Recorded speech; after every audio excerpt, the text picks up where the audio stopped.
Start. আসসালামু আলাইকুম।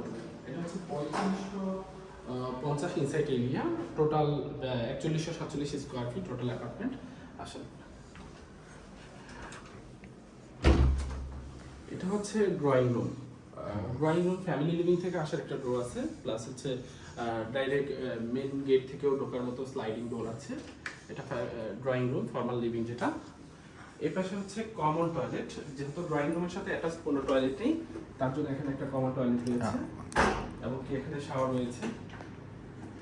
এটা হচ্ছে থার্ড বেডরুম। থার্ড বেডরুমের সাথে একটা জানালা রয়েছে, টোটালি ওপেন ভিউ। এই পাশে কোনো বিল্ডিং হবে না আপাতত, ওপেন ভিউ রয়েছে।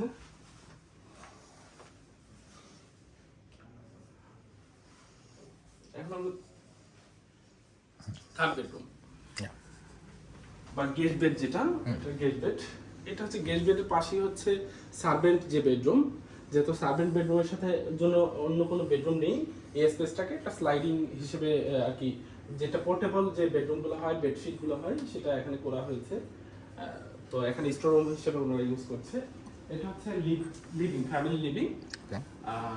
ডাইনিং স্পেস, ডাইনিং স্পেসের মধ্যে ফ্যামিলি লিভিং আছে বর্তমানে, বাট ডাইনিং স্পেস, ফ্যামিলি লিভিংটাকে ডাইনিং স্পেস হিসেবে ইউজ করছে। এটা হচ্ছে মাস্টার বেডরুম। মাস্টার বেডরুমটা হচ্ছে 14x15 মাস্টার বেডরুম। মাস্টার বেডরুমের সাথে অ্যাটাচ ক্যাবিনেট আছে, একটা বারান্দা আছে, টয়লেট।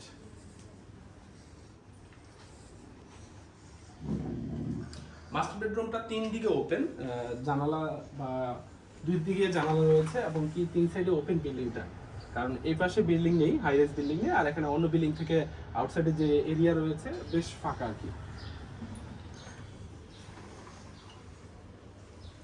আমরা এখন যাব সেকেন্ড মাস্টার বেডরুমে। ওখানে মেবি বেবি আছে। এটা হচ্ছে সেকেন্ড মাস্টার বেডরুম। মাস্টার বেডরুমের পাশে হচ্ছে second master bedroom. Master bedroom, second master bedroom, third bedroom, তিনটার সাথে অ্যাটাচড বারান্দা রয়েছে এবং কি এটাও 3 দিকে খোলা, এই পাশে খোলা, এই পাশে খোলা, এই পাশে যদি ওপেন ভিউ আছে, বাট এটা টয়লেটের কারণে ব্লক রয়েছে। এটা হচ্ছে সেকেন্ড মাস্টার বেডরুমের টয়লেট। সেকেন্ড মাস্টার বেডরুমের মধ্যে ইন্টেরিয়র ডিজাইন করা আছে, টোটাল ফ্ল্যাটটার মধ্যে ইন্টেরিয়র ডিজাইন করা আছে, ক্যাবিনেট অ্যাটাচ করা আছে সেকেন্ড মাস্টার এবং কি মাস্টার বেডরুমে।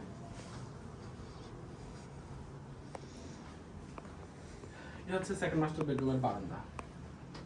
যেহেতু ওনারা গ্রিন গার্ডেন করেছে, বাট চাইলে ওই পাশটাকে ওই খোলা স্পেসটুকুকে এটার সাথে অ্যাড করে নেওয়া যাবে, কিছু ফুলের অ্যাড করে নিয়েছে যদিও।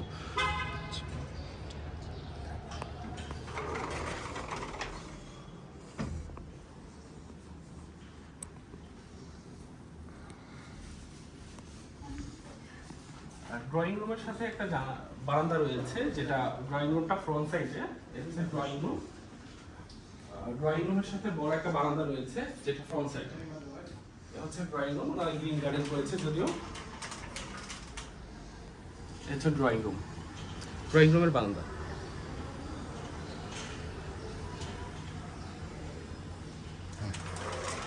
আর কি কিছু বাকি আছে আমাদের? জি জি শিওর। এখন দেখো থার্ড বেডরুম যেটা, জি, প্রথমে তো গেস্ট বেডরুম দেখলাম, এখন থার্ড বেডরুম দেখাবো। এটা হচ্ছে ডাইনিং স্পেস, ডাইনিং এর সাথে একটা বারান্দা রয়েছে, টোটাল বারান্দা 5টা। টোটাল বারান্দা হচ্ছে 5টা না? টোটাল বারান্দা 5টা। এটা হচ্ছে থার্ড বেডরুম যেটা। আচ্ছা, এই বেডরুমটাই তো সব থেকে সুন্দর লাগছে। থার্ড হলো। এটা হচ্ছে এইদিকে ওপেন ভিউ রয়েছে, আপনি চাইলে এটাকে মাস্টার বেডরুম করে নিতে পারবো। যেহেতু বড় একটা টয়লেট আছে, এখানে একটা স্পেসকে টয়লেট করে নেওয়া হয়েছে। এটা হচ্ছে একটা বারান্দা, এখান থেকে আপনি খুব সুন্দর বাতাস পাবেন। দেখেন গাছের মধ্যে যথেষ্ট পরিমাণ বাতাস। হ্যাঁ, এটা এই হচ্ছে Baridhara diplomatic zone. Diplomatic zone. Baridhara diplomatic zone, এই জায়গাটা আজীবন ওপেন থাকবে। আচ্ছা আচ্ছা, এটা নিচে আজীবন মানে open। এই পাশটা কখনো ব্লক হবে না? কখনো ব্লক হবে না, এই জায়গাটা আচ্ছা, আজীবন ওপেন, যে নারকেল গাছ, আর এটা সারা জীবনই ওপেন থাকবে। এটা আচ্ছা, রাজুকের আচ্ছা। প্ল্যানই এরকম। আচ্ছা আচ্ছা আচ্ছা। আর এই পাশে এই পাশে আমেরিকান একজন ভদ্রলোক আছে, এটা হয়তো হাই রাইজ বিল্ডিং হবে ভবিষ্যতে কখনো। আচ্ছা আচ্ছা আচ্ছা। তখন বাট ভবিষ্যতে যদি বিল্ডিং হয় যথেষ্ট জায়গা ছাড়তে হয়, যেহেতু নতুন প্ল্যানে হ্যাঁ হ্যাঁ হ্যাঁ, বুঝতে যথেষ্ট পেরেছি। জায়গা ফাঁকা থাকবে আর কি। বাট সো ফার পূর্ব সাইডটা এই সাইডটা ফ্রি অলওয়েজ থাকবে। ওপেন। বুঝতে পেরেছি, ওকে। এটা ওয়াশরুমটা, ওয়াশরুমের লাইটটা একটু দিন, এটা লাইট ওয়াশরুমটা মেবি এটা হচ্ছে ওয়াশরুম, থার্ড বেডরুম। আচ্ছা,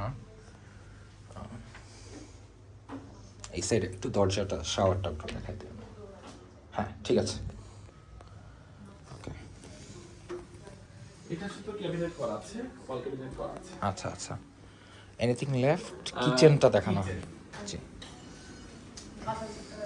এটা হচ্ছে কিচেন। কিচেনের মধ্যে সম্পূর্ণ ক্যাবিনেট এবং কি টোটাল লাইন করা আছে, গ্যাসের লাইন করা আছে, তিতাস গ্যাস লাইন। আচ্ছা আচ্ছা কোনো বিল্ডিং এ তিতাস গ্যাস লাইন নেই, আচ্ছা, বাকিটাতে আচ্ছা, তিতাস গ্যাস লাইন আছে। আচ্ছা আচ্ছা, কিচেন হুড লাগানো আছে, টোটাল সেটআপ করা আছে আর কি। জি। চাইলে আপনি এভাবে নিতে পারবেন। এই পাশটা কিচেনের জন্য ওপেন আছে, আপনি চাইলে এখন একটা সাবেন টয়লেট বের করতে পারবেন। আচ্ছা আচ্ছা আচ্ছা, সাবেন টয়লেটটাকে ব্লক করে দিয়ে থার্ড বেডরুমের টয়লেটটাকে একটু বড় করে নেওয়া হয়েছে, চাইলে এটাকে করতে পারবেন। আর এইটা হচ্ছে সার্ভেন্ট বেডরুমের প্যাসেজটা। বেডরুম দরকার সেটা হচ্ছে সার্ভেন্ট বেডরুম এটা। আচ্ছা আচ্ছা, এইরকম লাক্সারি ফ্ল্যাটগুলোতে একটু সার্ভেন্ট বেডরুমটা একটু আলাদা ডিফারেন্ট টাইপে করা হয়। সেজন্য আপনি এটাকে চাইলে স্লাইডিং টাইপের বা পোর্টেবল যে বেডগুলো হয়, অন্যান্য ফ্লোরগুলোতে পোর্টেবল বেড লাগানো আছে, আপনি চাইলে পোর্টেবল বেড লাগাতে পারবেন। ঠিক আছে। সার্ভেন্ট বেডরুমের দুই পাশে দুইটা দরজা, যেহেতু সার্ভেন্ট এই পাশে আসতে হবে। এই পাশে হচ্ছে কমন যে টয়লেটটা রয়েছে, সার্ভেন্ট কমন টয়লেটটা ইউজ করবে আর কি। এটা কমন টয়লেট। আচ্ছা, কমন টয়লেটটা, হ্যাঁ এটার নিয়েছি, দেখানো হয়েছে। হ্যাঁ, একটু জাস্ট আমরা লাস্টে কমন বারান্দাটা একবার, ঠিক আছে। না অফ হচ্ছে না, চলতেছে। হ্যাঁ, কোনটা? বারান্দাটা লাস্ট বারান্দা। হ্যাঁ, চল। That was for yesterday, that was for the brunch, we have so many outlets. এটা হচ্ছে ফ্যামিলি লিভিং এর সাথে যে বারান্দাটা সেটা। এই সাইডটাও কিন্তু আজীবন ওপেন, যেহেতু আরেকটা বিল্ডিং রয়েছে, সেটা নতুন বিল্ডিং, ওটা যথেষ্ট জায়গা রেখে ওরা বিল্ডিংটা করেছে। প্রায় 1.5 কাঠা জায়গার মতো এখানে ফাঁকা আছে। এটা একটা সাইড ফাঁকা আর কি, এটা যদি কখনো ভেঙে বড় করে হাই রেজ বিল্ডিং করলে ওনার প্ল্যানের মধ্যে উনি জায়গা ছেড়েছে, ওনার জায়গা উনি ছেড়ে করবে আর কি। এই ওকে, চলেন, থ্যাংক ইউ। আমি জাস্ট এখন কয়েকটা স্ন্যাপ